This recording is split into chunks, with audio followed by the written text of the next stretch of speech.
Hindi sukat akalain ni Maricris Talia na pupunta siya sa presinto kagabi bilang biktima na nagrereklamo. Tanod kasi ang 46 na taong gulang na si Talia sa Barangay 176 Bagong Silang, Caloocan at karaniwang sila ang rumeresponde sa biktima at humuhuli sa mga sospek.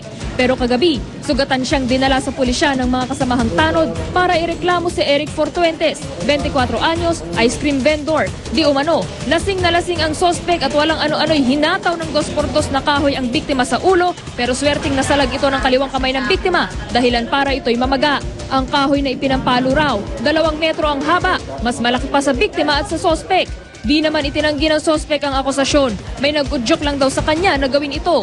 Nung nakalasing na ako, medyo napag-udyukan din ako ng di maganda. May nag-utos sa akin na si Roger nga. Sabi, subukan ko daw yung mga tanod dyan. Ayun talaga nasa puso ko eh. At nang mahimasmasan, todo hingi ito ng tawad sa biktima. Nay, sana po Nay, patawarin niyo po ako. Hindi ka na po uulitin Nay. Hindi ka na po uulitin Nay. Promise po Nay, gagalang ko na po talaga kayo. Hindi na po mangyayari ulit Nay. Nay, gusto lang po makauwi ako kasi nag-aalala na po yung magulang ko Nay. Sincero man si Fortuentes, desidido naman ang biktima na turuan ito ng leksyon. Hindi ko po muna ngayon matatanggap ang mga salita niya na binigay sa akin kasi masakitin sa akin na yung ginawa niya. Kung natuluyan po niya ma'am, ako, di namatay na ako ngayon. Bukas pag makuha na yung medical nila, direksyon na yan sa court request na yan. Kasong direct assault at physical injuries ang haharapin ng sospek. Para sa unang balita, Trisha Zafra reporting.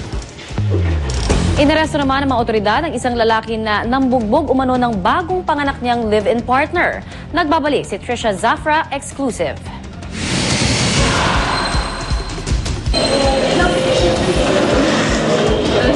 Todo ang panunuyo ng lalaking ito sa kanyang kinakasama matapos siyang ipadampot nito sa mga pulis bago maghating gabi sa Bagong Silang, Caloocan.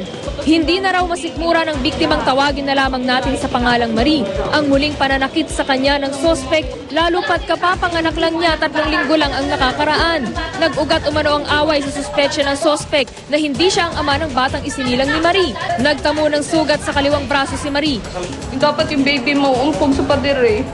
Naiganong ko, tapos tinulak niya ako, di niya napansin gumano. Doon sa pader po, tumama. Tika nga, may matayin eh, tiniis ko lang. Binugo pa ako dahil sa'yo. 2 araw na rin di pinakakain ng sospek ang kanyang kinakasama at madalas din daw ikulong sa kanilang bahay at para di raw makalabas. Nalagyan ng kuryente yung pintuan. Ang sospek, walang katapusan sa pakikiusap at paghingi ng tawad. Natatakot na ako sa'yo. Anak natin ngayon. Kanina sa mo, hindi mo anak. At nang ipapasok na ito sa kulungan, nag-iiyak ang sospek habang di malaman paano lalambingin at kukumbinsihin ng biktima na palampasin ang kanyang ginawa.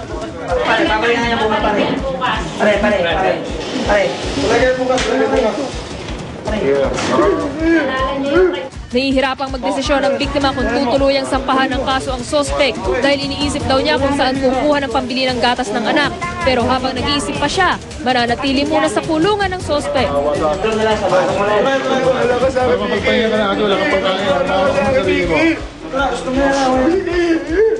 Para sa unang balita, Trisha Zafra reporting.